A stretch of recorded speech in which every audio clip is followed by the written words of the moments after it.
Lovely welcome back. It's been a long time.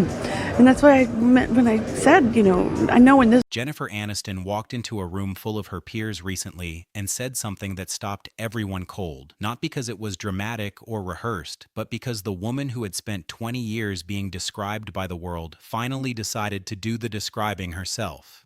At 55, what she revealed was not a confession. It was a correction, quiet and devastating.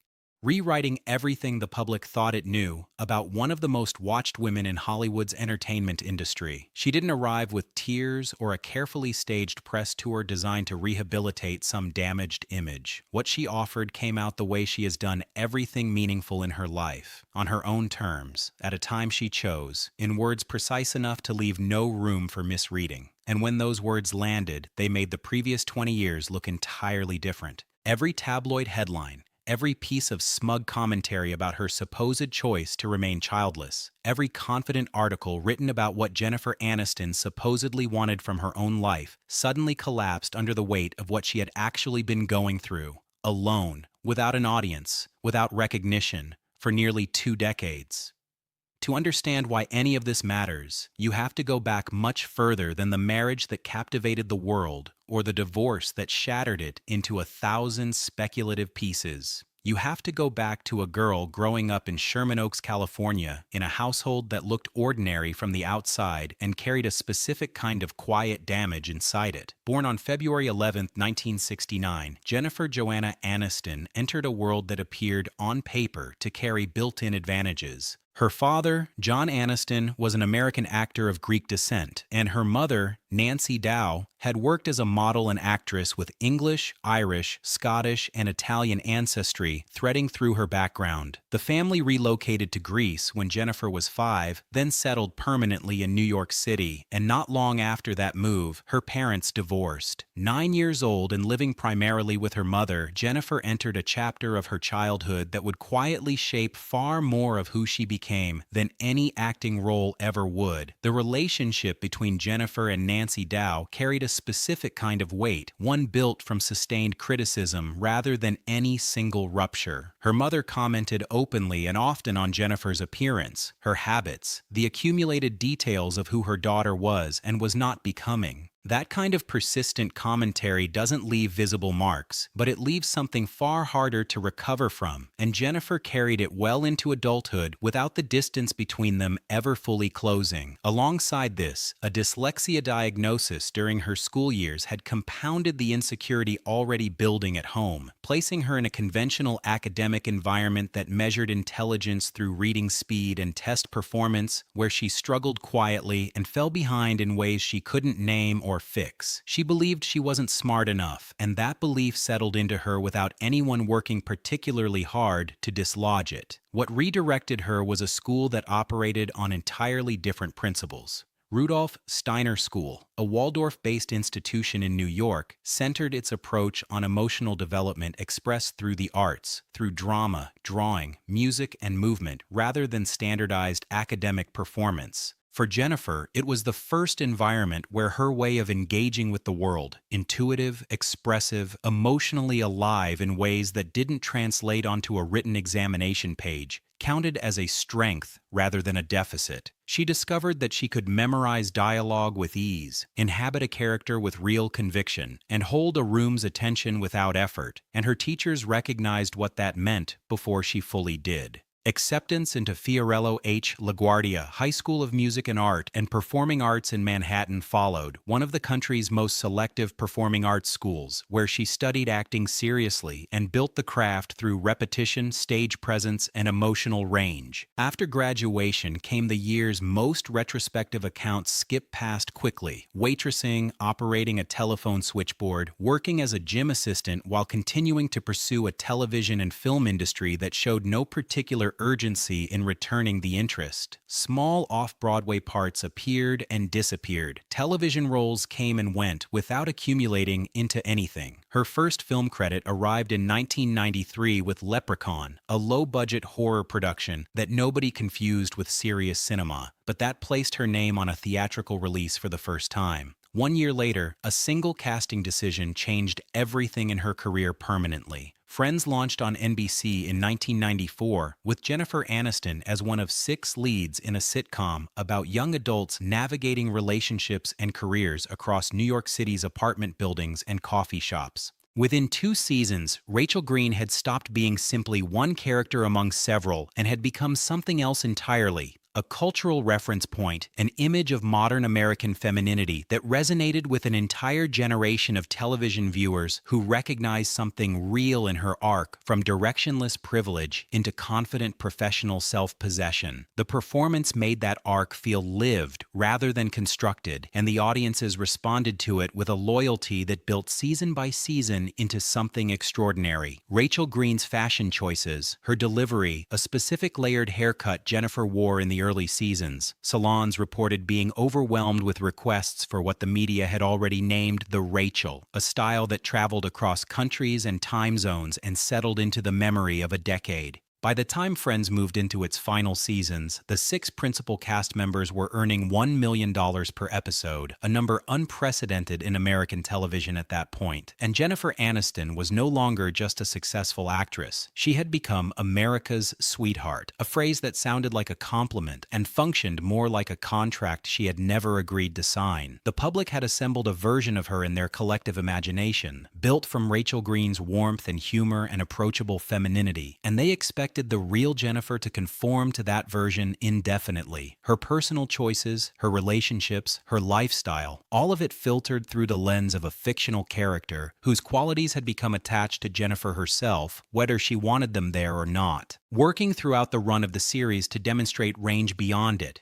Picture Perfect in 1997, The Object of My Affection in 1998, Rockstar in 2001, none of these film roles fundamentally shifted how the public saw her. Rachel Green remained the dominant frame. And when Friends ended in 2004 after 10 seasons and 236 episodes, Jennifer was 35 years old, globally recognized, and facing the work of rebuilding a professional identity from a foundation that was simultaneously her greatest asset and her most persistent constraint. That same year, her personal life was entering the phase that would generate more sustained public speculation than anything else connected to her name. She had met Brad Pitt in 1998 on a date arranged by their respective talent managers, and their relationship developed with a quietness that felt deliberate, given how visible each of them already was individually. In July 2000, they were married in a private ceremony at an exclusive oceanside property in Malibu, California, with a guest list kept deliberately small and a reported cost approaching $1 million. The wedding became international news the moment it ended, and the marriage became something the public invested in deeply. Two of Hollywood's most recognized names joined together into what entertainment media was already calling a perfect union. For the years that followed, they maintained a steady public presence at major events, while both continued building their careers separately and intensely. But beneath that composed image, pressure was operating on Jennifer in ways almost entirely invisible to anyone outside her immediate life. The public narrative surrounding the marriage had one specific expectation attached to it, one that only intensified as time passed: children. The question of when Jennifer Aniston would become a mother was treated not as speculation, but as a settled future chapter that simply hadn't been written yet, and the assumption attached itself to her identity as a woman in ways that never loosened. She did want children, she had expressed this directly, but her professional commitments at this precise moment were among the most demanding of her career, and the schedule left almost no margin. In early 2005, the separation came.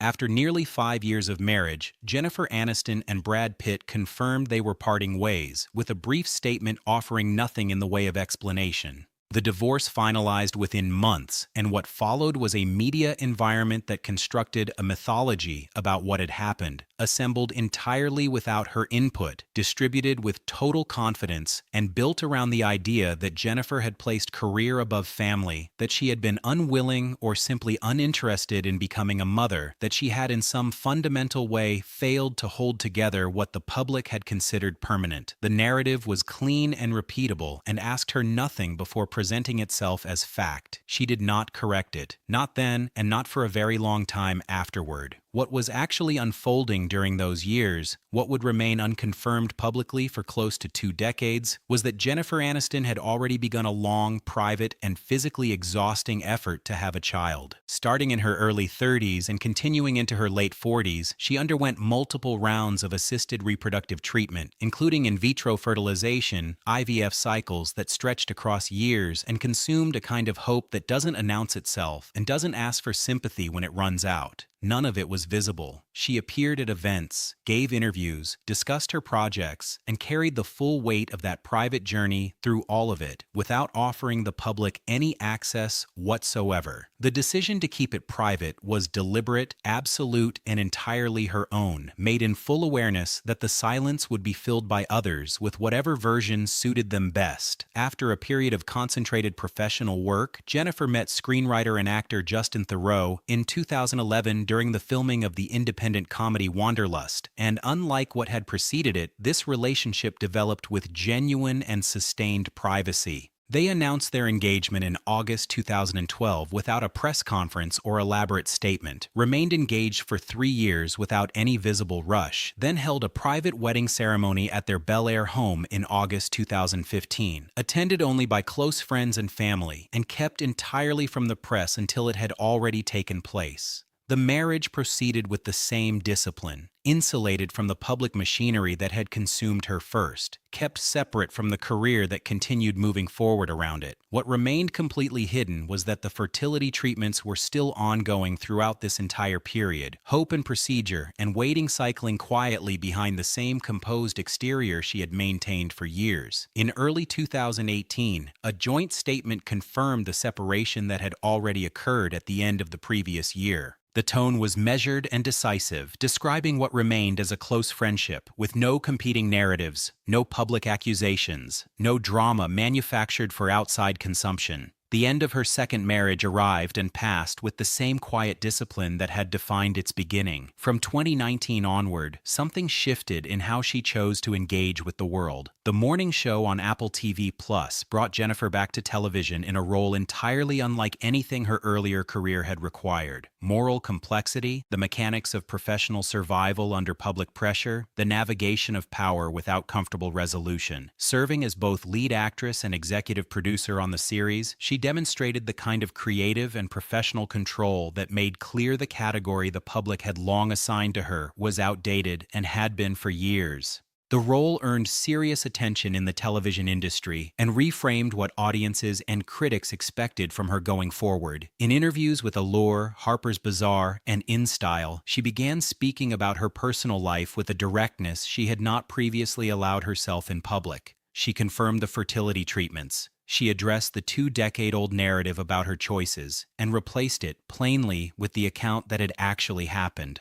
Her words carried no defensiveness and sought no sympathy. They were calibrated to close something rather than reopen it. She stated that she had done everything she could and that anyone who had ever believed she chose not to have children had simply not understood her at all. That statement didn't ask for a revised opinion or a more sympathetic headline. It replaced a story that others had been telling without her consent for 20 years with the one that had actually unfolded, not because she owed it to anyone, but because she had decided that carrying the false version in silence no longer served any purpose she still recognized. The grief had been fully lived. The hope had run its long and private course through fertility treatments, through 2 marriages, through a career that never stopped moving forward even when everything beneath it was carrying enormous weight. What remained was a woman who had endured something sustained and largely invisible and had arrived on the other side of it with a clarity about herself that decades of public speculation had never come close to capturing. Jennifer Aniston, at 55, occupies a different kind of space in public life than the one assigned to her by the entertainment industry's idea of who she was supposed to be. She rebuilt her career as a producer and actress working in prestige television. She navigated personal loss across nearly 20 years without surrendering the narrative of her own life to people who had no accurate information about it. And when she finally chose to speak, it arrived the way she has always moved, without drama, without apology, and without asking anyone's permission to tell the truth about what her life had actually contained.